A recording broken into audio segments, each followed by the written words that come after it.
welcome on it's April the 28th or 29th, sort of, Mark. It is. It is Okay. indeed. With the Okay. 28th, you get the yeah. Well, it's my sister's birthday. All right. Sunday the 28th in the year of our Lord 2024. And we're here, like old pals, getting together again with our guest, Guido Preparata. And it's one of those podcasts where, like last week, or Michael with James Tunney, I think I just hit record before any of us said anything. Guido, how's life? What's going on in Italy? Life is okay. Thank you for asking. What's new?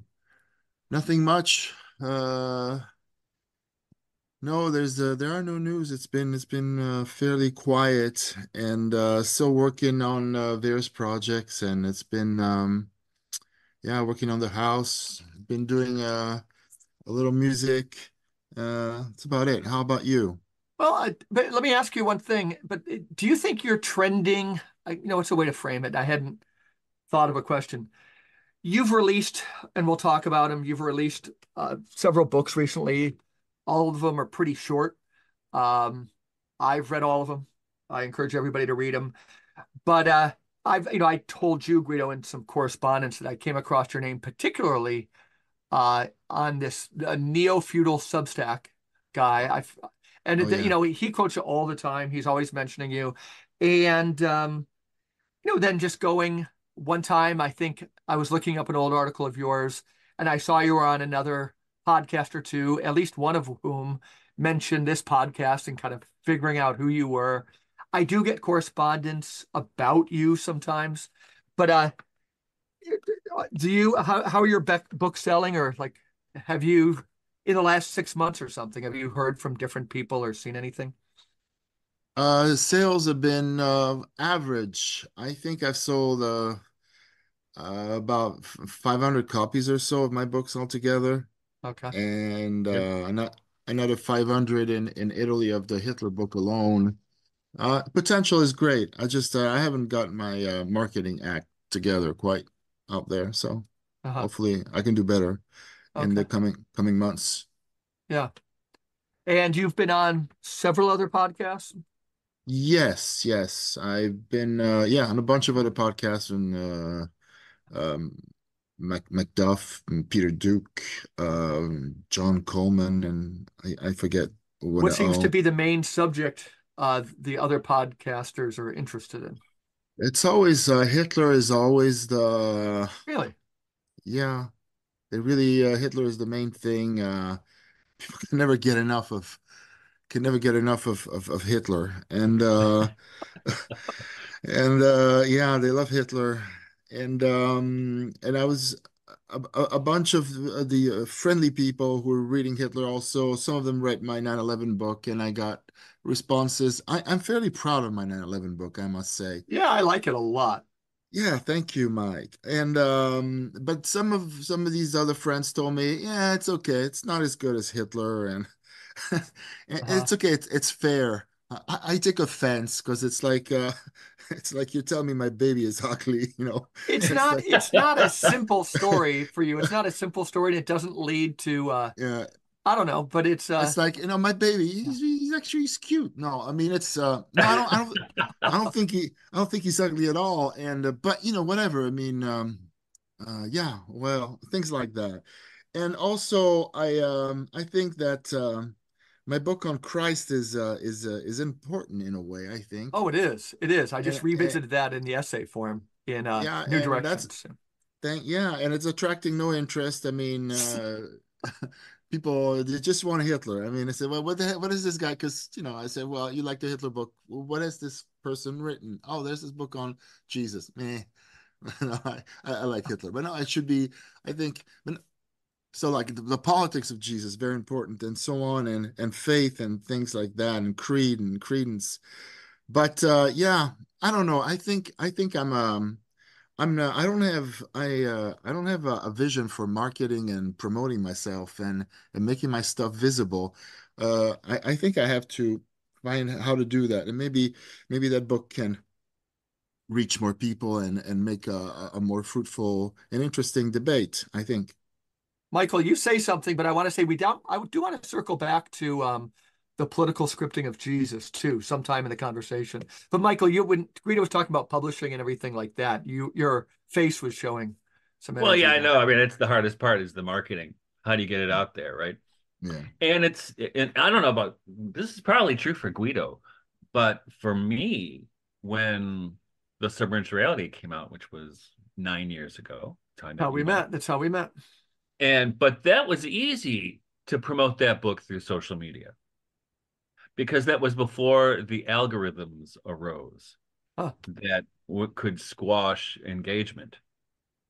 So just by using Facebook, for instance, 9 years ago, I put a couple posts about the book out and it blew up. I think it sold 3,000 copies or something. But the last few books hasn't done that because I am actually I'm convinced that the government's hacked my phone. But because of my outspokenness, shall we say, about various medical interventions over the last 4 years and how my wife got cancer from it. But how do you think people are picking up on that part of you through the podcast or where just No, no, no, no. I the think it's Facebook piece, the same people who saw you on Facebook I think that you you started know getting throttled? the usual suspects, the FBI and Gotcha. the CIA, Yeah. the same people who squash engagement. We're Mm. as we know for a fact, we're doing it because of the Twitter files through Twitter, and they were doing it through Twitter, so they're doing it through all the other ones, right? Mm-hmm. And there's of course Google's doing it too. So, and I think with important topics like those Guido writes about, which take on the superstructure, I think that's part of the reality right now. So it's finding an alternative underground because you used to be able to do it underground when my books came out, my earlier books, but now you have to have the underground of the underground. And I think to a degree, these podcasts are like that. But if you, as you know, Mike, right? Since we had Oh yeah. Larry a couple months ago, our engagement has kind of right, and Mm-hmm. that's not because of people aren't looking for us, because YouTube has squelched our reach. Just how it is, right? The archons. By squelch or reach, you mean it has put your podcast at the bottom of their It makes it harder to algorithmic? find. Yeah. I think there's a lot of tools. I've never looked into it, but I think, yeah, just fewer, the shows up But on fewer but it searches. was immediate when we had Larry on and he dropped that bomb about the whats. Yeah. We got they pulled that To one, to and to their after that credit, to it's their been a credit, slow he climb also up. admitted he overspoke on something as true that was conjectural. He didn't, nor should he. He didn't That's apologize, but true he then. said, yeah, yeah, I What know, are, I'm with, what I'm are, with, what I'm are, with. what are you referring to? Larry who? Chap, the theologian, just his Oh, opinions on, yeah, yeah. okay. But yeah, what do you think, Guido? Yeah, no, no, I'm sure. Yeah, I have no doubts about the algorithm and the tipping points and all that. Yeah, yeah. Yeah, I don't buy it for a second that, like yeah, the story said, well, these guys put up this video and they were just like, throwing rotten eggs at each other and it went viral. Like 5 billion people watched it and everybody started throwing eggs at it. Yeah, I don't buy that for a moment. Somebody put it out there and made it go viral. The Mhm. question is, how does it go viral? They know how to. There's no question about it. Yeah. That's As for interesting. I've never heard anybody say it like that. That simple, They like, do. yeah, You know, even promoting look, something as innocuous as that. Yes, go here's ahead. my Yeah, theory. okay, go. Here's my theory, guys. Tell me what you think of this. So this maybe it had to be, was while Mary Grove was still around. So Mary Grove's been closed 7 years now. Mm-hmm. And maybe the last year of that, I remember the ice bucket challenge I do yeah, yeah, very yeah, well. yeah. Yeah, and then the Tide Pod challenge, I which do remember you it. I could didn't actually do take it. a bite of a Tide Pod, which is laundry detergent, concentrated. And I am convinced that there were people, and this is how it works, but there were people from the government, from the various agencies who looked at that and said, "Look, social media can make people do this stupid shit. So what we can use this, And that's when I think right after that is when the propaganda machine really cranked up on social media. And that was right before the Trump election, right? And I think that's what I think that, because if you remember, um, those agencies weren't paying attention to social media at all until Ron Paul raised like $6 million in one day I did not know all social this. media. Yeah. Go. Yeah. Oh, Uh-oh. Start in, Guido. No, it's fascinating. No, I believe it. It makes complete sense. We've always been wondering what goes viral, what doesn't go viral, and I've always seen the negative that they could throttle something. I've never seen like juicing something truly innocuous is what you guys were talking about. oh But yeah, yeah, no, I believe that, and I also and yeah, well, I that was have a a conspiracy theory too. My son's trying to set the house on fire. so that's bad. Yeah. He was I've burning a pronounced on grilled that. cheese It's sandwich. bad behavior. Tell them.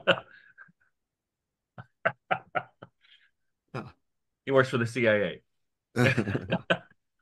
Guido, you were responding? No, I was the about YouTube. Yeah, another aspect of this is YouTube starting censoring people, right? Left and right. And a lot of people complained.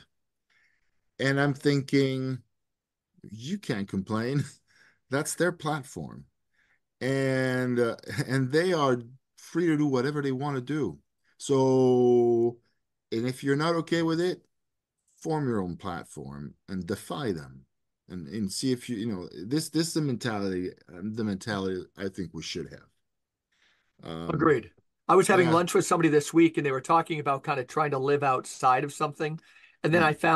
I found that I got animated saying like there's almost nowhere you can go, you know, to be outside and that it's so tricky. Yeah. Yeah. I mean, it's they I'm an actor and I wanna have and I wanna act in all Yeah. the theaters around, and so you can't perform. Build your own theater. This is what Right. it's come to. Now, a lot of these people, actors are wanting representation, the whole issue of race, we hate the man, we don't want, oh, great. And then build your own studio and Yeah. make your own movies. No, I And want, there's I, evidence. Well, I want to be part of his show. And then you're part of, but and then shut up. Once you're part of that show, you're bought, you know? now That I think was there's really a lot good. of truth in that. I mean, it's absolutely true. And you can see, so when I was 18 years old, I signed this really crappy record deal and recorded a really crappy record. But that record, actually, what happened, it was like a local label, and Polygram, I think, wanted to sign us and re-record it, which our manager didn't want to do, which was probably a bad thing at the time, but good thing in hindsight. But back in those days, you couldn't do anything independently, really. Hmm. You needed the big guys, right? Yeah. That's how the world was at that time. And it cost $1 million. I mean, so much money. I think so. This is 1981. I think it cost us $25,000 to record this album. Yeah, a Where mint. if you did it now, it would Mhm. cost you a couple thousand. Yeah, And then if you hired other musicians, maybe up to five, right. Say more about that. Why so much cheaper? because Yeah, it's direct to consumer, right? I see what you're saying. Yeah. Um, I mean, unless you're Taylor Swift, but Yeah, most right. independent people like Olivia Cheney, who we Yeah, interviewed, I missed the obvious. they Right, kind of go right. direct. They cut out the record companies and the executive, and the same thing with my publisher Angelico, but and with Guido's publishing venture, you don't have to beg to Random House or whomever. Yeah, You can go direct to the consumer, which is you might it, not it's sell as hard. many, Yeah, but it's you hard. have immediate access, Yeah, and that's building another platform, right? it is. It is. One has to figure out how to do it because it's hard. But yeah, Yeah. it's true. And your main foray, Guido, into that world, at least thinking, is presumably perishable currency. I mean, that's kind of the larger context in which to put that idea for some of our listeners who've heard you Well, before. everything everything we discuss, everything we want to do, every change we want to implement is not going to happen on this stage because it's owned, as we just said. It will never happen.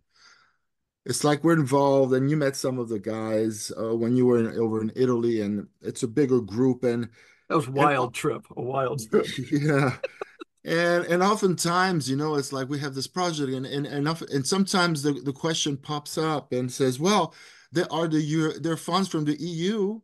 It's like here you are, Right, right, trying right. to Yep. and funds from the EU, and it's like you always go to the master.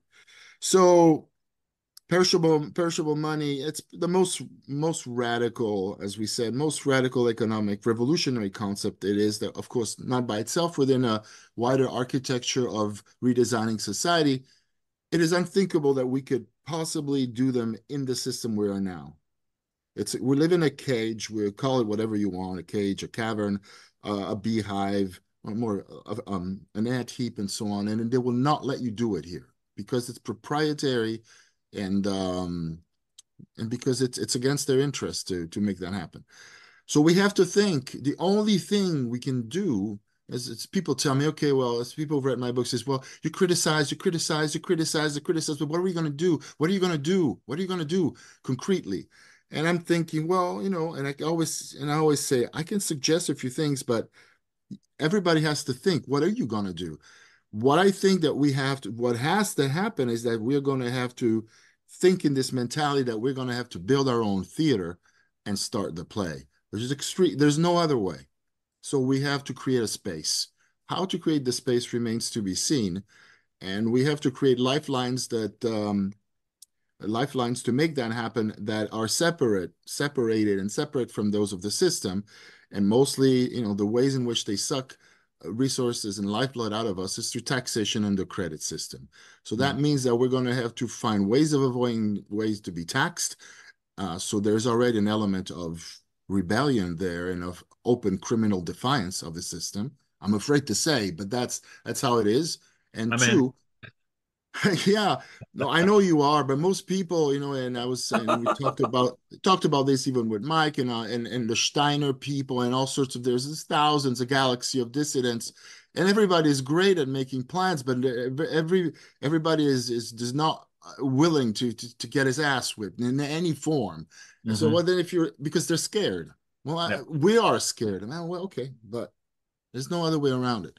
And once you create this space, have possibility of creating your own bank. That too is an act of defiance. They're going to accuse you of forging the currency. It has already happened. And I'm not only talking about the Gazelle experiment. There was a recent case in Italy too, where things like that, what was about 20 years ago. All right. So, and they send the police. So, and the states are very strong, extremely strong. So it's an act of rebellion you're about to undertake. So this is what I tell people. So I see no other way. Certainly Right. not by internal campaigning or voting for independent candidates, or Just- well, we've gone through all that. America has a history of that. Every country has. Mhm. So every country does. So yeah. Let me ask you this. Actually, I've been thinking about this recently. Um, as far as the financial system goes, it seems, when they keep it's funny money, it's monopoly money. Is it about to implode? The way I've been thinking about it for a few years is, they're kind of floating these these bad checks, and eventually it's going to collapse. Do you think that's a possibility? Everybody says this. We've been hearing about collapses for now, at least. I'm thinking of the early LaRouche pamphlets that were circulating on campuses about 30 years ago, Hmm. but nothing has happened. And I don't think everything has happened. An interesting thing, something, if it happens, it will be by design, as always. Yeah. There's a guy who's gone viral by the name Mm. of Webb. I'm sure you've heard of him. Former hedge fund manager who's been Roger, forget his first name, uh, double last name Rogers Webb, something like that. Huh. I don't know. Yeah, and who's a former an American who now lives in Sweden, and a former hedge fund manager who's been promoting his book for free called The Great Taking, and offering and then videos accompanying it, and offering an alternative explanation of the Great Depression, which is in fact extraordinary. The history of the science, in the history of the teaching of economics, even for American students, that there is not a conventional single explanation of why America's system of manufacturing and economic system was the most advanced in the world, was paralyzed for a decade and was not jump started until they were going to rearm and participate in a war. And that whole decade of FDR was strange, bank holidays and strange rearrangements of the gold ratio with the dollar, and then relaunching and then stopping, and nothing seemed to work. And it looks like a big mess, and it's extremely suspicious. Webb Hmm. argues that it took them a decade to organize a system. He makes mostly a legal point. They created what he was called a system of phantom property through the financial assets. So much so that when a crisis erupts, those you were made to believe by your broker that you are the legal owner of whatever security, but you're not. You're only holding a piece of paper, a kind of little thing related to it, but you're really not. It is actually they designed such that all these securities in fact belong in a pool within a clearing union that's under the control of the banking system. And in this way, they were able to redistribute and wealth in such a way, and to pauperize America, and restructure in such a way that the new asset configuration of America emerged. And then, of course, they were ready to relaunch credit and the war and so on and so forth. Webb argues that they are doing the same thing now. So we have to prepare for Armageddon or something, but it's going to come. And the medicine they will sell after we will have panicked, those of us who have some things invested in this system, as Mike was saying, or even Michael right now with the funny paper, well, whatever it is, whatever savings you may have invested, even by the most trustworthy of brokers, according to Webb, is going to go up in smoke. And that will be the opportunity to introduce this digital currency, the digital Franklin, which they've been talked about now for the past, since the '08 crisis. I think that there is something likely in this. Maybe not a catastrophe scenario, but if they introduce the digital money, which is pretty much, it's not just like now. That seems like a goal. I don't know how people could deny that, but go ahead. But Well, like the way no, we get there, this is super I'm interesting. wrapping it up. Well, with digital currency, it's like every single cent is stamped, and at that point, it's not like now it's magnetic impulses floating on the network as it has been for a while. Now, this is the next step. If every single stamp has a barcode, every single cent has a barcode, then they see everything. And so you can no longer avoid taxes. A lot of stuff in Italy, but in the States too, is done under the table to avoid value-added tax and that kind of thing. That you can no longer do. In Italy is a necessity. Yeah, I say, well, a lot of these professionals, they ride the system and they defraud the fisc and the IRS. Well, I get it, but sure, but we save too by going in under the table, because with a taxation rate at 40+%. I mean, what are you going to do? So not to pay value added tax, you're going to have that. And also is going to resolve all of those problems that were critical, and also in connection with the way in which America manages financial empire financially. And that's too is connected to what happened with 9/11, as I argue in my books. The fact that they had lost track of a lot of dollar bills, the big cut ones with which the drugs are actually circulated, that had been vacuumed somewhere in Central Asia. So what I argue in 9/11 is that they had to set in motion. It achieved a variety of ends, the operation, but all that 20-year long war in Afghanistan was what they call the insurgency, was pretty much an a kind of a tide ebb and flow movement of American troops into poppy opium producing territory to harvest the drugs and to resell it in Europe through the mafias in order to suck back those dollars that the central banks of the Bank of England were so clamoring and desperately clamoring to have back. And I say this, going back to the thesis of Phantasmagoria, the book on 9/11, because I remember the head of the United Nations, of the crime department of the United Nations, in when was that? In 2009 or something, said if it hadn't been for drug money, the Western banking system would not have been afloat. And so at that point, you connected the dots. Mm-hmm. So now, if everything goes digital, all these games are finished. Pretty much as we were arguing when we discussed this, pretty much as Afghanistan, you'll no longer hear about Afghanistan anymore, because now you have fentanyl and you don't need opium because you can get that same high for a fraction of the cost. And that was the only reason why they were there, to get that market back and resell the drugs. So if these scenarios come true, then we are really screwed. I mean, I don't want to. I hope it's more complicated for them than it seems, but they are so far ahead in this game that I don't know. We're just going to be spectators of one horror after another one. I hope not. Mm.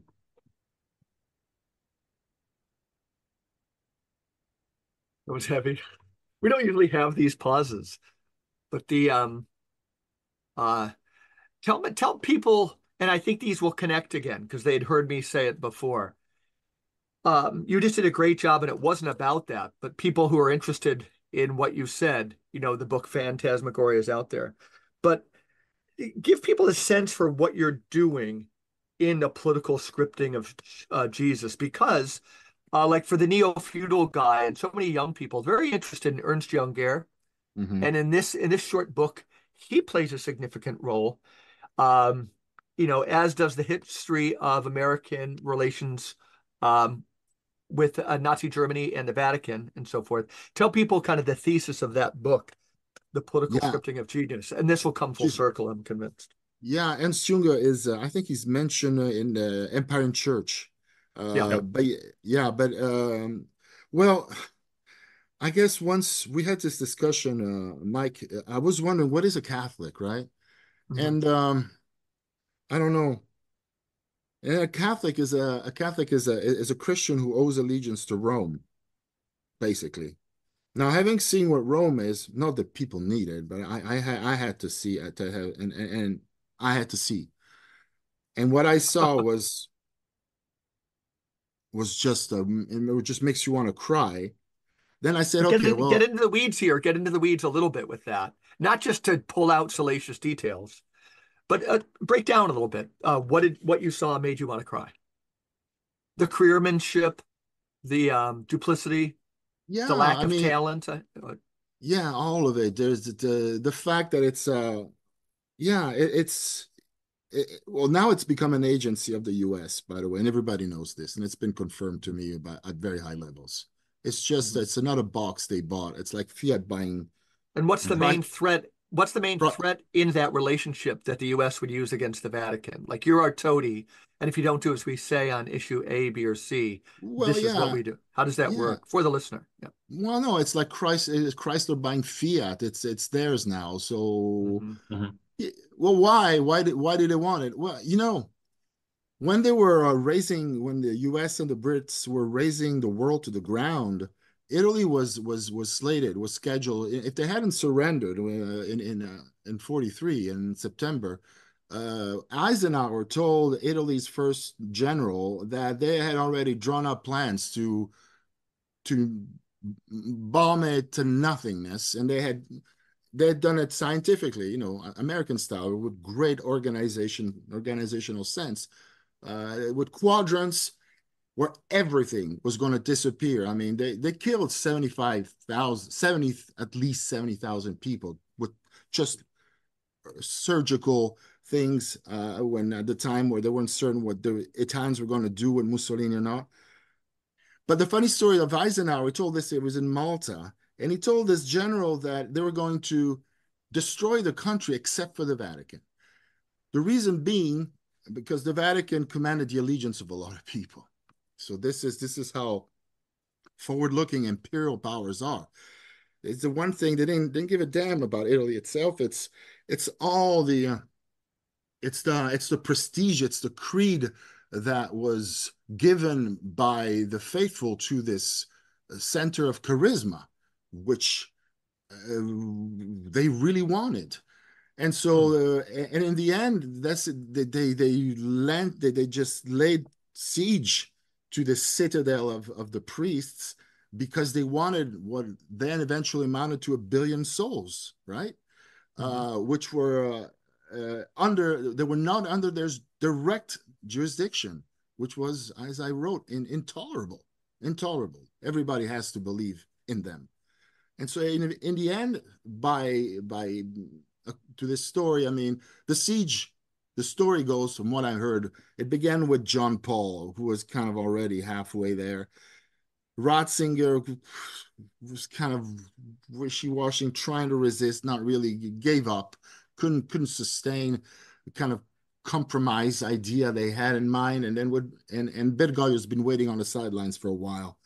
And with him, the passage was consummated. The takeover was consummated. So now I went to Rome and I saw this pretty much. A company, a foreign-owned company, which was basically doing politics on behalf of. The people there were very, very low quality.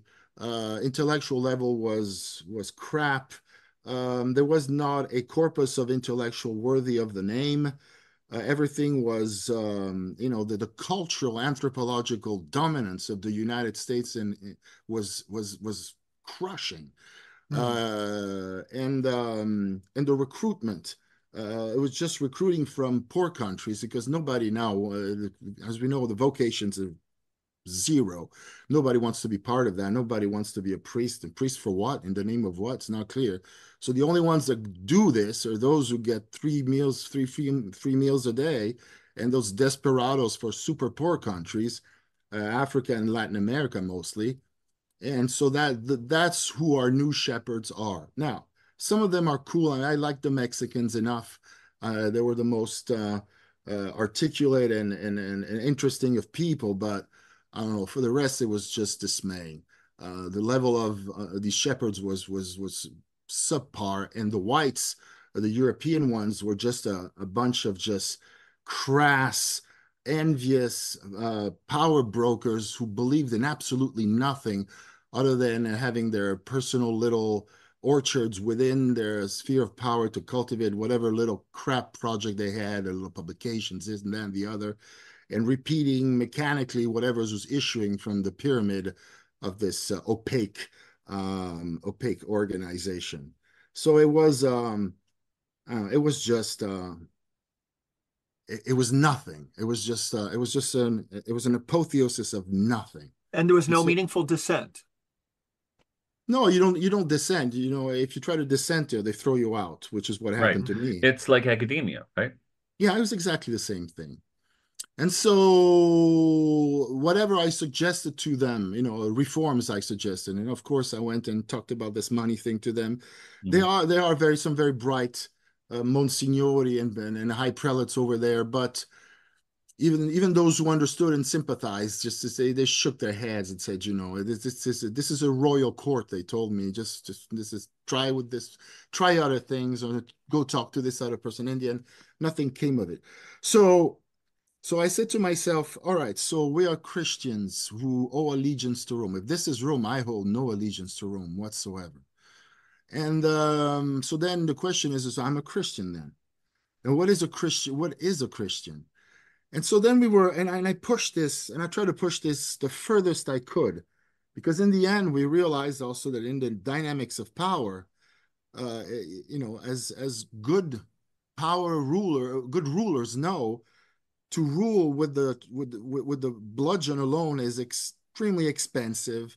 It's very inefficient, and it gets you a lot of animosity. It's much better to keep you under hypnosis. And so then we go to the critique of religion. And so a lot has been written by the critique of religion.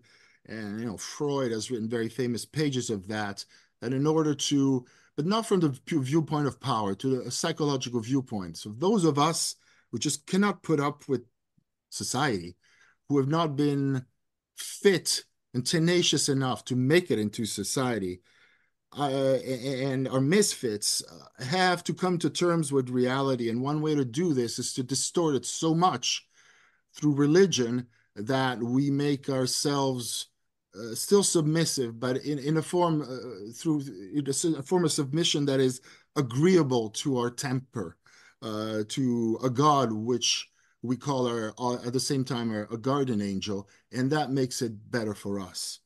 And so I said to myself, and then all these critiques of religion that we've all read about, because power is always accompanied by the church.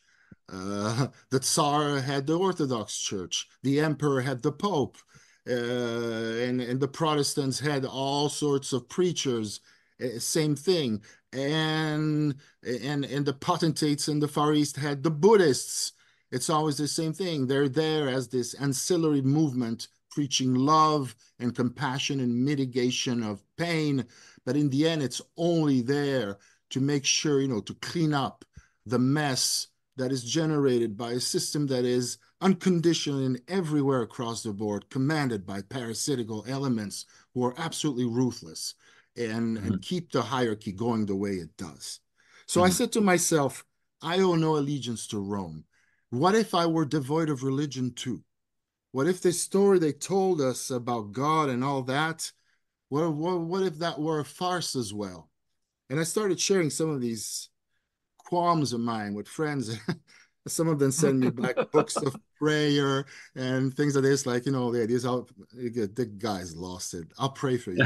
And it's sweet, and I'm happy they do, and I hope the prayers will work. But I'm asking myself, and I keep thinking, it's not that I've lost faith, or I haven't. Nothing's changed. I'm just trying to push the argument to its extreme conclusions. What if there were no religion? So I was reading Simone Weil the other day, right? Mm-hmm. And she says, so she converted to Christianity, and she says, Jesus is the tenure of Christendom is an abdication, because Satan says to Christ, that famous passage, which I cite in my book about, in the little story I published in Michael's publication about the Grimm brothers. Yeah. The passage is famous, and Ellul made me think about it, but I should have known. He says, well, the devil says to Jesus, "Did you want this on the kingdoms and the power, the glory? You can have it. Just submit." And Jesus says, "No thanks." But Ellul says, mind you, Jesus doesn't question the prerogative of Satan. He just says, "No thanks." In other words, he acknowledges that this is Satan's. So Simone Weil describes this as an abdication. So God abdicates once. He just leaves. He leaves the stage. He's not here. We're under somebody else's jurisdiction, and it's an asshole. It's Satan's. It's not God's. But Simone Weil says he doesn't abdicate only once. He abdicates twice. When he goes to the cross and kills himself. It's a suicidal God. Let's not forget that. There's a God with suicidal tendencies. That's pretty scary, right? And I'm thinking, so I pledge allegiance. I don't pledge allegiance to Rome, but I'm left with the story of the cross, with a God that has abdicated twice. I mean, I'm in a pretty dire condition here. I mean, and so I want to make this the beginning of a way of thinking about this. And as I keep saying, and as we've been talking amongst ourselves for a while, and as I've told, and Mike knows this, I said, so long as you offer no convincing discussion of the problem of theodicy, how can there be so much pain in a world designed by a good God? The problem of religion is not even solved. It's not even begun. It's not even broached. And until it's broached, I don't want to listen. And I have the sensation that it's not broached. Possibly. And I'm afraid, and I have to say this to my fellow Christians or whatever, and even Buddhists, it hasn't been broached, no matter how powerful the story of the crucifixion may be. And now, and I'm going to conclude this long tirade with this. I read watch for the 100th time what I think is the most beautiful movie made, and I think it's out of a book, which is The Burmese Harp, right? The movie's And called Watch, Guido? The Burmese Harp. The Movie. Burmese Harp is the movie. Okay. Yeah, and there's a book too. I don't know if it's the book predates the movie, possibly. I don't know. I'm ignorant like that. I don't know, but the movie is phenomenal, and it broaches that. It broaches in a way with such an originality and a depth that I've found nowhere else. The movie overwhelms me every time. I cannot Never speak at heard the of it. end. It's extraordinary, and a lot of things I do not understand of that movie, but it's deep. It's as deep as I've experienced. And a movie, I saw a remake of the movie because it's 1956, and they did a remake of that. It's about the final stages of the war of this Japanese company of soldiers that's fighting in Burma against the Brits, and the fate of one of them in the midst of the carnage. And and yeah, and I saw when I was a teenager, and it has stayed with me ever since. So there is a beginning of the discussion of theodicy in a movie like that, and I'm sure in also other things. But I Hmm. think that the dialogue of religion and all these theologians, I don't know what they're talking about, nor do I know what Christians tell us that Jesus has died for our sins. And I don't even know. No, I've never understood what that means, and I've never heard any one of them explain what that is. And even all these explanations of Christianity having changed the spiritual landscape ever since its beginning in a major sense, the radius of the world changed. I don't see that either. The carnage has only intensified ever since, as we all know. I'm not saying anything original now. So I would um, I would start here. What if we were, and I think what really sows the seeds of doubt in the political scripting of Jesus is the book by Robert Graves. But Robert Graves, of course, he didn't believe that in the least, that story. And he belonged to a completely different camp. He was actually attracted to all sorts of other types of cults. But aside from what Graves, brilliant writer anyway, believed, um, I said, okay, we no longer have Rome. Forget Rome. To hell with Rome. But what if we didn't have the gospels either? Then what? What would we do? What if we had irrefutable evidence that those gospels were fabrication? After all, they were recommended as state religion by an emperor. It's as if I said Nixon recommended that the story of some kind of a voodoo healer from Haiti became national religion. Who would buy into that? And yet, that's exactly what we have. What if we didn't have any of this? What would we have? From where would we start? So,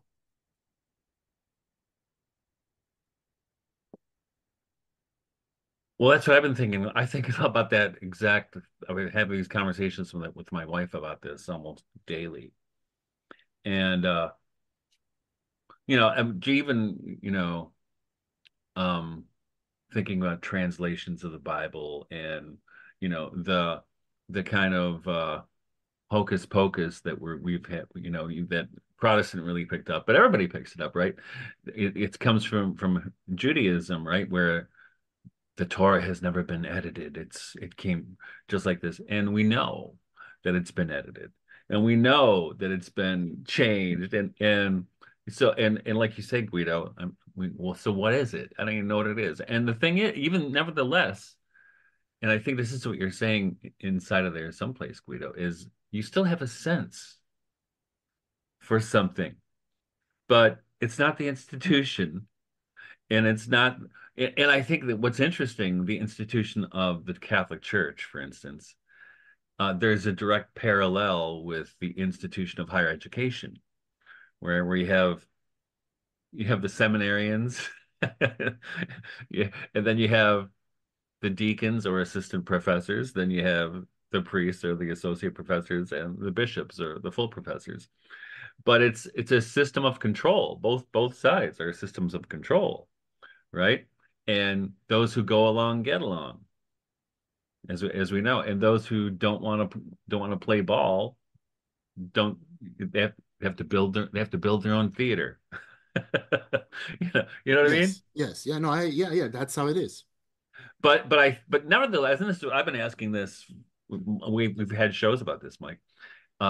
Whether or not Christianity or Catholicism, where you want to put it, is discoverable organically, because we're oppressed with tradition and authority. And if it can't be discovered organically, then it probably doesn't exist, other than I as a want to say, mirage. yeah, I want to maybe But add I think it something. does Yeah. exist, right? It would be, and maybe Guido could respond to both of these, would be, Guido, when you're talking about the current regime, you can't get out of the spotlight, that, and you're just going to say the church is fully within that world. The yearnings, and this isn't an answer to any of that, but I'm wondering for you, as you're thinking about what Michael said, is, these yearnings for, I should say that for me, the idea of canonicity has a lot to do with this. And you had said in these past couple of weeks, you've been reading about Marcionism. We'll come to that. The But idea, I'm sorry, the idea of what? Canonicity. That, Okay. like, when we look at the early church, we just had, there were various scriptures. Enoch was definitely scripture for the early Christians. A lot of things like that. Then I just happened upon this lecture about a guy who was saying Marcion de facto almost backed the church into the idea of a canon. We just kind of solidified it. But if there was a period in the early church, with this uber Steiner Barfieldian theme of original participation, alienation, and participation at a higher level, final participation, could the church need something of an opening? So my understanding of even official canon, I'm sorry, Catholic theology, is that nobody has ever declared that the canon's officially closed. And that if we're moving into a time where that question starts to get open, I wonder if poetically that could lead us to a little bit of a worldview outside this prison with walls we can't see that you're saying we're all caught up in. The financial system, everything you've been describing. Does any of that make any sense? Could you, so what are you trying to Oh, it's just contemplate here? the we're talking about the institutional church. We're talking about, its death in this iteration for sure, I would say. Um, and I think some of us, when we see something going through decomposition, we're looking at the same time for the lineaments of what's being born. And I guess, I don't know if we disagree on this or whether we agree. I'm not like super hopeful, or do I disagree with you on any of the facts of kind of the bleak picture you're describing? Unless people are willing to do something, I would say 2,000 years after the incarnation, much more of it is on us. It's not us making the sign of the cross. Much more of it is on us. But we're either going to get that message that it's on us, or we're going to die trying. And that the lineaments of what's trying to be born, I would say, and probably many listeners to this podcast, probably part of Michael, I think part of you, Guido, is to be on the side of this thing being born. I don't think we're totally alone. I don't think we're totally alone. I would say the divine feminine might be the best image we have, Sophia, for this thing, kind of the shape for our times is being born. No, as I said, nothing's changed. It's not that I like this idea. We have to, yeah, we have to build a theater, and it Yeah, doesn't really yeah, it doesn't really definitely have to matter. build a theater. Yep. It doesn't really matter in the end, because even, like Jesus, everybody has a Jesus. There's like 1,000 Jesus. Everybody wants a Jesus. Tolstoy has a Jesus. The Nazis have a Jesus. Everybody has one. Cosmic being here. The Theophanists have their Jesus, and so on. And then there are tons who have no Jesus at all. It doesn't really matter in the end. Although I don't know. Because Steiner, for instance, and I said this, we talked about this. At a certain point, I remember he says, "Look, if you don't get this Jesus thing, just forget it. Yeah, right. Forget I it." was going to ask you directly about that. yeah, it's just it's like you're not getting it. It's like you want to be a musician and you want to, it's like you want to be a violinist and it's like want to be a violinist without a violin. He puts it that way. Yeah. And and then I'm thinking, well, what about all those people who are not Christians? It sounds, and I'm sure I'm sure Stein wasn't thinking like a chief inquisitor in that sense, but it doesn't matter. I think it's a time where it's a time of this is an opportunity, and I agree with you, Mike. This is an opportunity. It's exciting on the one hand. I'm very much in a torch it type of mood. There's nothing, I was mentioning these books we have in our libraries, and hardly a book in here has been important to me, and it's because and then when I mentioned this in this, I was reading this book by Fromm, right, Eric Fromm. Which one?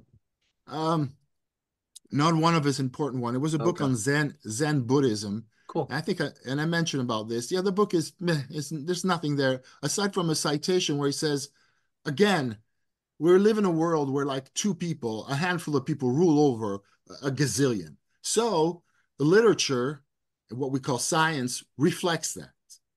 In other words, 99% of what you read is false. So if that is the case, doesn't that apply to scripture as well? Especially if they're so inclined on making you read that scripture. It's like, See, I'm just saying, including in scripture those things like Rabelais, Cervantes, Shakespeare, maybe some of these yes, people. Yeah, yeah, yeah. That would be Dante, the fifth gospel idea. yes, the Yeah, classics. Yeah, yeah, we talked about this. Yeah, yeah, years ago. yeah. Yeah, if the system is so rotten and they give you and they certify you as an educated person at school by making you read always those three same people, there must be a reason. And the reason must be that those three people at the very least give you nothing, and at worst they actually make your turn your brain into mush. And so yeah, so maybe it's about time that we just set a lot of things on fire to start anew, like when you do, I guess, Michael, it's what you do in agriculture, right? Also Mhm. sometimes you burn Burn them down, yeah. yeah, yeah. I think it's time to burn everything down and restart. And maybe something will sprout again from that, and something new will come. I don't know. But but you have to ask yourself the question, right? If they're so keen on making you read these books, it's suspicious. But Well, it's a dangerous tack because but what doubting it is doubting though, is good. Mhm. what it is, it's not just the texts themselves, Hmm. right? Whether it's Shakespeare or the Bible, it's the culture of interpretation that rises up around it, right? Sure. And that's the real problem. Interesting. You get it's the hermeneutic, right? And and what you see, I mean, the Christianity in particular, all the different sects of Christianity, it's a competition of interpretations, right? Yeah. And this is when I'm talking about, is it possible to discover Christianity organically? And I don't just mean just from scripture or anything either. Hmm. I also mean from nature, the two books, and maybe there are other books too. But the idea that um, can you short circuit or cut through, it's kind of a phenomenological approach. Can you cut through the cultures of interpretation? I mean, how or put, how far can you cut through? To what degree? Because you're never going to be It's a totally wild outside of it. question, Michael. Really wild. And again, the two books would be key. If this pattern is a return with a difference, even the Trappists would say we were given the book of scripture because we had lost the ability to read from the book of nature. So there was a degeneration Mhm. that whatever eon we're trying to bring in, I just had to jump in to say, yeah, the two books would be crucial, the book of nature and scripture. Guido. Yeah, the problem is that the Book of Nature is a scary book. And and if you yeah, sure, you mean you can romanticize it. Um and it's the notion of the great architect and the builder of this world, what they call the demiurge and all that, who is a genius scientist. There's no question about its existence. No question. We haven't created ourselves. I was looking the other day. I cracked a tooth, and it was they extracted it from my mouth with pliers and a That's so much screwdriver pain. Yeah, yeah, yeah. and a I just see. Oh screwdriver. God. A Yeah, yeah, screwdriver. Wow. a screwdriver, and then they extracted it, and I said, "Save it, save it." And so and the dental assistant looked at me going, "Oh," she looked at me scared. Yeah, sure. And then they handed me the tooth, and That was just this week. a month ago, and I Oh, glued it okay. back. Well, I glued the tooth back together, and I looked at this tooth, and the tooth and the tooth has been in a cave all its life, but now it's in the open. And I was looking at this weird fang, and I thought, I thought this really trivial thought. Somebody designed this. We have no problem. We know that there is a designer here, a monster, super fantastic designer. But that's not just it, and that's the person that, physicists speak to, thinking they're speaking to God. But then it's the one, as we said before, the one who builds the stage. He built matter and the stage. But what the problem is not, that's enormous. It's the Apollonian. Great. The problem is not so much the stage once built. It's the kind of it's the Holocaust that takes place on its altar daily. That's the question. That seems to be somebody else's idea. And so when we say everybody's a creature of God, and you remember when I was at the Vatican and I was showing these priests these videos of parasites, what certain parasites are capable of doing. There's a whole literature of this. I know very little of it. I mean, extraordinary what they do, these parasites. I mean, the intelligence, how they're capable of maneuvering the host into making them do it, extraordinary things. It is so, it is so profoundly wicked and clever at the same time that you wonder. I don't see, there's no Apollo here. And Steiner comes up and says, well, yeah, yeah, yeah, that's Ahriman. Okay, by borrowing from, Zoroastrian demonology. And I think that's great. Parasites and all these nasty creatures and tarantulas. And that's the realm of this particular subdevil. But it's all metaphorical language, right? It doesn't advance our knowledge in any way of what the main problem is. And so I always go back to this. When there's going to be the torching and the reconstruction, we have to start from this, or else it's going to be all over the same thing again. Even assuming that we're able to escape the the marriage of church and state, which is the only thing that we're acquainted with, because the catechism is solely designed to keep the peace within the cavern, which is under Mhm. strict orders. It's not about being good at all. So No. It's about crowd so funny. control. yeah, yeah, It's the opiate exactly. of the people, right? Crowd control. It's a good one. I'll write it down. What are you thinking, Michael? Well, I mean, well, I think it's interesting. I mean, because you can't help but think of Gnosticism, right? With the demiurge, and it's this. There's an element to the world. In fact, that's one of the gospel reading from today. There's an element of the world that is fabricated, right? And it's illusory. But there's this other element, you can call it the Sophianic or whatever it is, but the thing that shines through that same world upon occasion. And you see this in Jakob Burma and other people who, and I think Steiner too, that they were able to perceive the beyond that. And I think that, to me, I mean, that came to my awareness through phenomenology, is that there, and this is I got this from Simone Weil, to go back to her, where the idea that at times something seems to penetrate from beyond that screen, or whatever you want to call it, that comes through, that shines through. And for Simone Weil, it was and this is how I bumped into it, because I was working on my dissertation on metaphysical poetry, and her story about when she received a book of the metaphysical poets from a priest in France, and she really loved George Herbert's poem Love 3, and she loved it so much she translated it into French.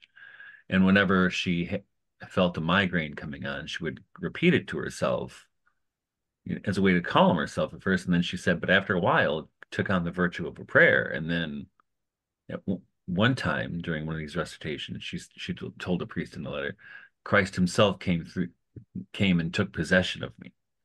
So and that's, I don't know how to, but I think people have that experience. You have those experiences, whether it's through the arts or liturgy or nature or whatever it happens to be, where something beyond the terrible weight penetrates through or shines through. I think shine, and the word von Balthasar uses is splendor, right? That shines through. And I think both are true. I think both are true. And so the question is, and which is the real world, right? And in Gnosticism, it's the one that shines through that you're trying to return to, right? You realize that most of what you see, or almost all of what you see, is illusion and fabrication. And the task in Gnosticism, and it's what's the knower is, right, is to find the way back to the real world. That's your Hymn of the Pearl interest. Yeah, Hymn of the Pearl is the same story. Sure. And again, that could be canon, a larger notion of canon. Guido? Yeah. Well, but the moment we are positing Gnosticism, and the fact Michael calls it the screen, I call it the veil, or I borrowed somewhere the veil and whatever it is. Already this is heretical. This is heretical material from the church's viewpoint. No, it's yeah. No, I know. It's but it's not what we were taught, I know. And even if great, so we refound the scripture with a Gnostic twist. But what about the abdication we were talking about before? And then it's like if you cannot entrust yourself to a parent that's not going to protect you, then what? You cannot, so its role as a janitor and as a parent is not fulfilled. And so what are we refounding a creed of orphans? And we're forlorn. I mean, we just keep hoping. And those of us who can sustain it within this Gnostic twist are only going to be people with a stoic turn of or could it be is the model, and I think it was, I'm not using him as an expert on ancient history, but Belloc, describing the growth of the early church. Again, I'm keeping to this theme of a return with a difference. But he would describe the early church as like cells, right? So if I heard you right, Guido, like if we feel forlorn, it's because we're kind of casting off one version of authority that's tied to an institution that looks a certain way. And in place of it, we have cells. And I think those cells with perishable currency, possibly, they could start creating spaces that yoke up with other spaces. And so that things like possibly, it sounds like I was just chilling at Woodstock, I'm sure, but possibly, those things, that they link up, and then the nation state, somehow dies from, like all parasites, once they, suck up all the life of the host, they too die. Don't take the brown acid. Yeah. Yeah, yeah. I So, hey, I don't know if you guys know this, but have you read The Road by Cormac McCarthy? I have a couple times. And that's, I I've think it's a, they made a movie of that, right? With they did Viggo make a Mortensen. movie. Yeah. Yeah. And then that, I mean, that's pretty much a Gnostic, parable because Explain, because I didn't well, understand. because what it is, it's a post-apocalyptic world, Okay, I remember that. And and the what? cannibalism Yes, I runs remember that. rampant, and people Right. are just evil. But this father is trying to guide his son through this world. The wife leaves, right? The wife leaves, yeah, because she can't handle it. She can't She handle can. the Right. the grotesqueness, which I can understand. And but the refrain that comes several times, we're the good guys. We're carrying the light, right, Dad? Right?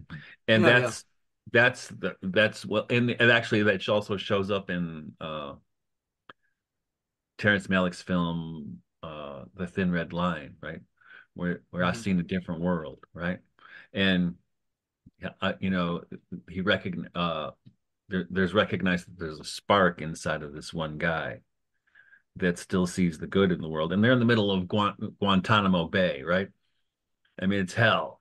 They're living in hell. And though you're living in hell in both of those examples, Thin Red Line and The Road, there, and that's not everybody, but there are certain individuals who, for whatever reason, who are carrying the light or have the spark in them. That's idea comes from Burma and from Gnosticism, and they have the ability not to see the good in everybody, but to see the good when it appears, the good, the true, and the beautiful. I mean, when it appears, and but it doesn't change anything. Like what I was saying, right? It doesn't change anything, but you haven't capitulated to the monster. You haven't become a cannibal. The story ends on a positive note that the dad dies, but he is rescued by another family of good Yes, guys. right. All right. So it was Yeah. a 50, it was a stroke of luck in a way. But yeah,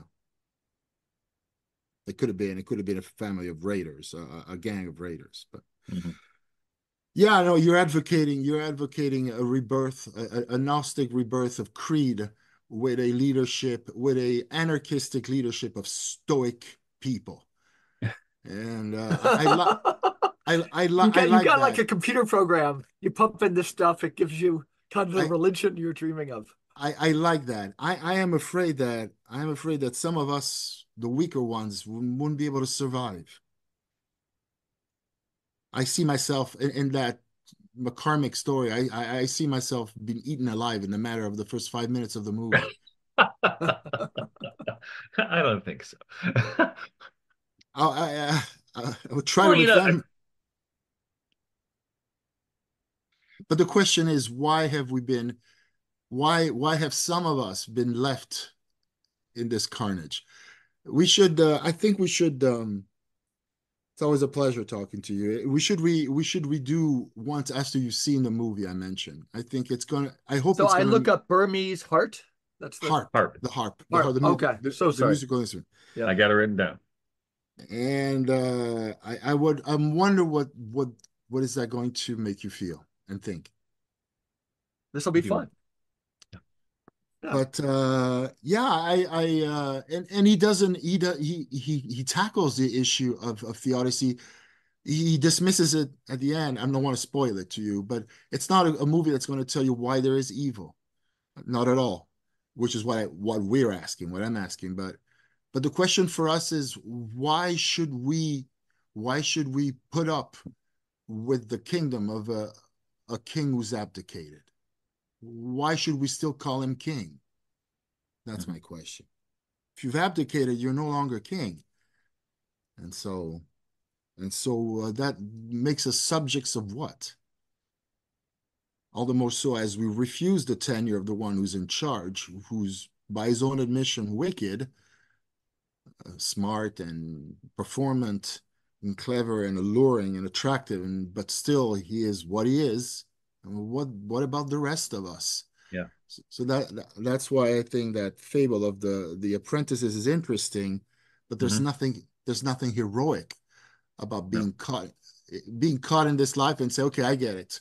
I'm just going to navigate with enough craft and not craft, enough savvy, and most Hmm. important of all, I'm not going to Hmm. ask too many questions because my life depends on that, which is pretty much the kind of advice that now certain, you know, avuncular characters give to the younger generation. We talked about this also months past of the young people having no hope, nothing to look Hmm. up to. And this is they pretty much will give you a grim type of advice. Don't Hmm. ask questions or else you're not going to get the job. Bend whenever you have to bend and so on. It's an ethos of shit. And I've always refused it, but because I could afford to refuse it, because I was privileged. But if you're not privileged, you're going to have to eat shit, and then you're back to square one. Again, why should we live under what should we call king? A king who's abdicated. Well, that's it. That's the thing. I mean, it's, we're conditioned to think in hierarchical terms, whether it's Yes. religious or secular, I and think this is a big and part. how to think about the relationship to God, if you want to use the word, in a way that does not think hierarchically. And I'm not saying it's, I don't want to even put a definition to it, but that's certainly, I mean, that's why, I tell people I hate to give sociology a definition because it kills it. But when you think about that relationship in those terms, it the hierarchical aspect of it poisons everything. And then when people say, well, families are hierarchical, well, I don't know. I think there's something going on I with them think in our they're time. movable. Yeah, I They're agree. more plastic than that, right? I think But at seminal, go ahead. Yeah. universities and seminaries are hierarchical, right? The church is hierarchical. Hmm. And I don't care which church you go to. It's not the Catholic Church. It's the Protestants that they might say they don't have a pope, but they're still hierarchical. I'm sorry, right? Yeah, yeah.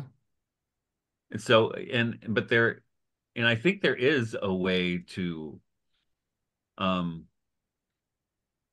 not be so conceptual when it comes to doing this. And not, I was going to almost said thinking of this because thinking is the wrong word.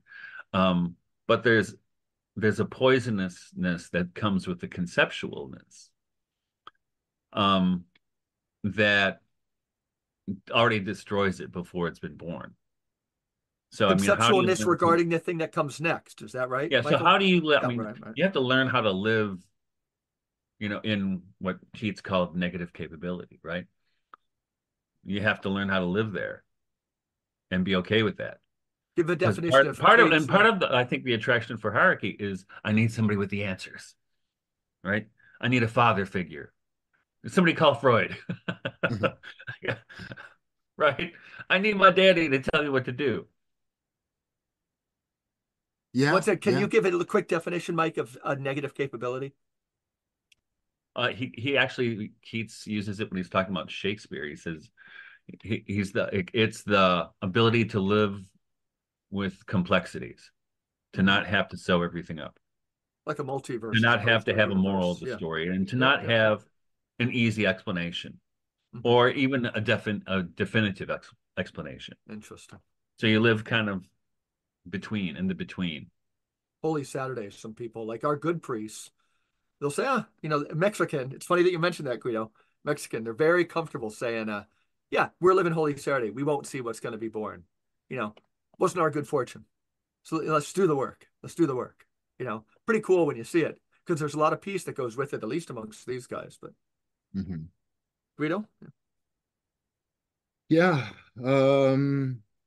I know it's I understand all of this is who knows? Who knows? It's true. When we will have escaped, if we can escape this cage, we will know more about ourselves, I think. we will find out that we're not, when they say that human nature is horrible, being what it is, it's mostly because we've only seen it inside the cage. And they've done experiments with I animals. agree. I agree. They've done experiments with animals, I guess with monkeys, and they did things in such a way that after a while they saw that they would just assume really abominable behaviors. They would prostitute the females for Mhm. an extra piece of food and things of that sort. So things that, and maybe so can we escape? Can we escape the beehive? And maybe it's like in the story of the cavern. We'll come into, but the story of the cavern doesn't end well, right? He comes in, he sees the light, and then he gets he wants to free the others and gets killed. What is that the story of how it ends with Plato? But um Well, there's a threat of him being killed. Yeah. yeah, yeah. And Okay. so maybe it's a challenge for us.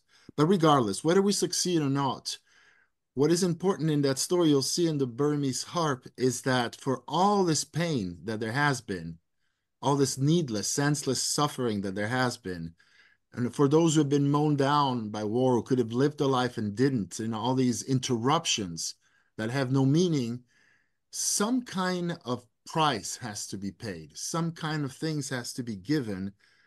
I don't know if it's to redress it or to acknowledge it or to give it its due. I don't know what that means, but that's something the movie intimates.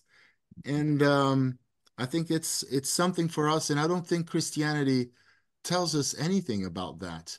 It tells us about alleviating pain and soothing those who suffer, but it doesn't really go into the depths of why it has to be and what is, you know, emotionally speaking, the price of all this suffering that just goes. And Mhm. it's an important thing because for us, we say, well, what is done, the dead are dead, and we move forward. And you'll see this in the movie, there's going to be that too.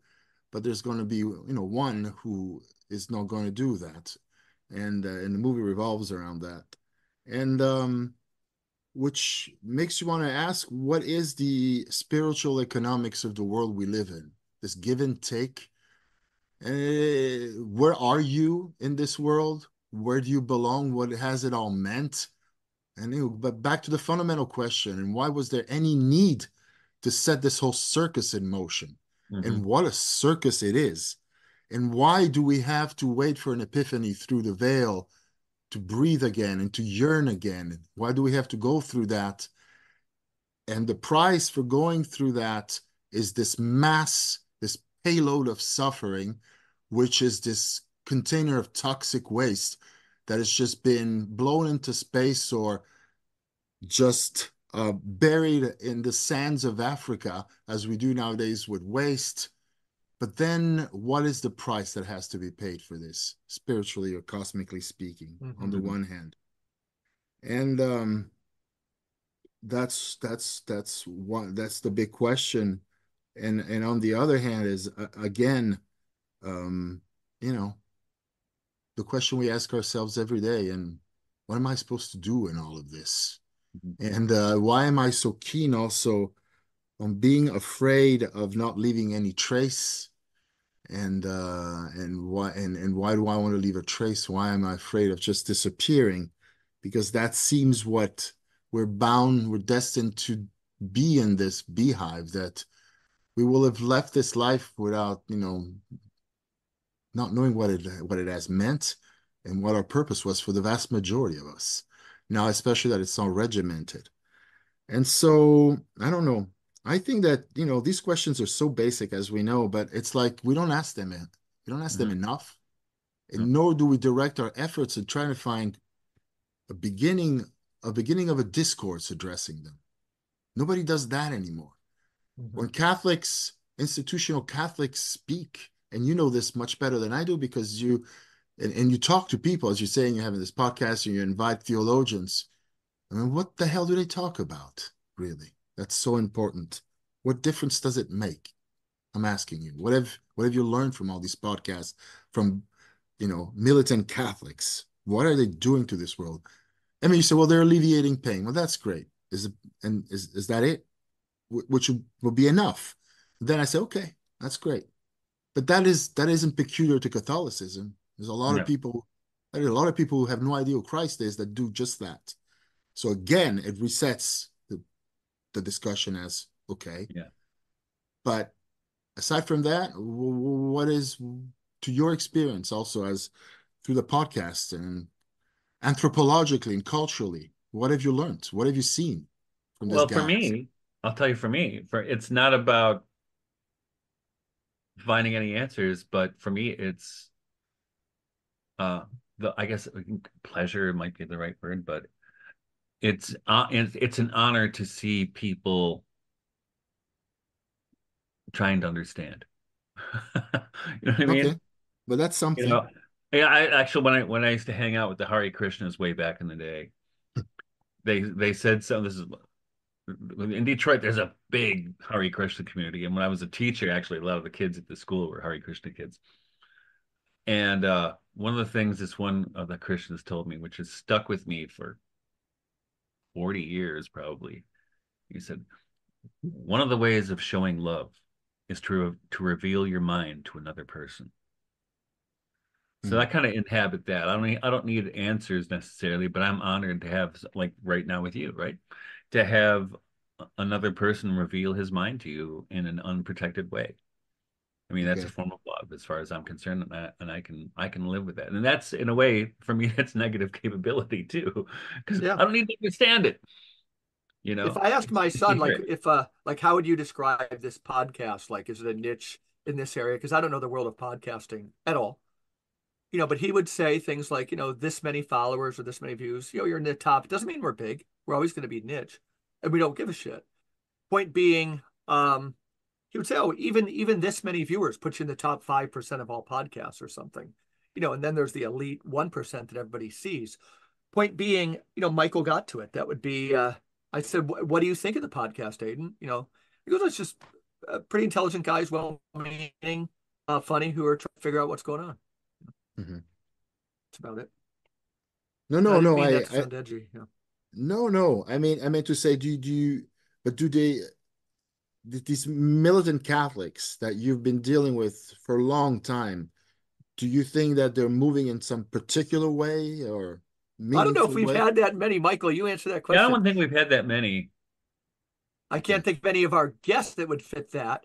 I think a Uh, lot of our guests might define themselves as a being few, against that. Yeah. yeah, a few, but Yeah, it but seems I, it's but the other yeah. thing is, I mean, and this is the problem with academics, right? Is they're all talking, no action. And I'm not saying this about the people we've had in the show, but people who live in the realms of ideas generally don't have a lot, like you were saying at the beginning of the podcast, they don't have a lot of, okay, so what do I do? Mhm. So it's nice proposal of ideas. Well, yeah, of course, Um, academics they're a privileged bunch. They're fed. They don't have to think of doing anything. yeah, Well, how about this? We leave it there. and we have homework. And we have homework. Excellent. Well said. That was good. So Burmese harp, listeners of the Regeneration podcast, and we'll all kind of say here that we will rejoin on the subject of theodicy, what we can learn from Burmese harp, and that will be probably not within 3 weeks, but sometime between 3 weeks and 6 weeks. Listeners, Guido, anything like you would like to say to our listeners by way of getting your name and material out there? Yes, well, Good. Good. yes, my website is still not up, unfortunately, but my books are there, and yeah, there's political That's script of great. Jesus. Only Guido. If only you could get them. My books are there on the website that you can't access. No, no, no, no, they're on Amazon. Right, right. Okay. Yeah, and yeah, political scripting of Jesus, there's lots there to spark, I think, interesting discussions. And the book on the church, Empire and Church, could be of interest. And yeah. Absolutely All of them. important. Really, all of them. Yep. And So, thank yeah, you for having me. absolutely. And thanks everybody for listening to the Regeneration podcast. We will see you when we see you.